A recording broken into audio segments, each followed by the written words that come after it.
بسم اللہ الرحمن الرحیم۔ السلام علیکم۔ ہمارے شہر کا ایک شخص جب فوت ہوا تو اسے غسل دینے والے عالم نے دیکھا کہ اس کا داہنا کندھا ایسے تھا جیسے کسی نورانی شکل والے بزرگ کا چہرہ۔ قبر میں اتارتے وقت بھی عالم صاحب نے محسوس کیا کہ اس کے داہنے کندھے میں سے روشنی پھوٹ رہی تھی۔ دفن کے بعد امام صاحب اس مردہ کے گھر گئے اور گھر والوں کو ساری کیفیت بتا کر وجہ پوچھی تو ماں نے یہ واقعہ سنایا۔ میرا بیٹا جب کالج سے فارغ ہوا تو جلد ہی اسے اچھی جگہ نوکری مل گئی اور ہمیں اس کی شادی کی فکر ستانے لگی۔ اچھی نوکری ہونے کی بدولت اس کے لیے اچھا رشتہ ملنا کوئی مشکل نہیں تھی۔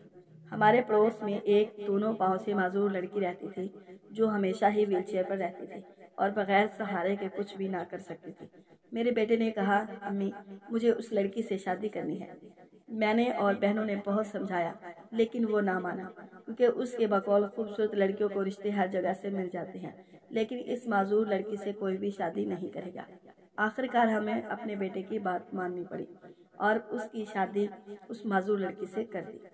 وہ ہر روز اپنا ناشتہ خود بنا کر اور اپنی بیوی کو کھلا کر آفس جاتا اور واپس آ کر خود ہی سب کچھ کرتا۔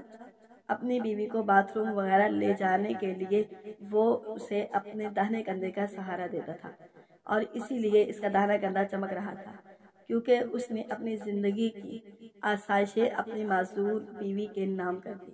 اللہ تعالی ہمیں معذوروں کا احترام کرنے اور ان کی ضروریات کو سمجھنے کی توفیق عطا فرمائے، آمین ثم آمین۔ اگر ویڈیو اچھی لگے تو اسے لائک اور شیئر کریں اور کمنٹ باکس میں اپنی رائے کا اظہار ضرور فرمائیں۔ یوٹیوب چینل کو سبسکرائب کرنا نہ بھولیں۔ اللہ حافظ۔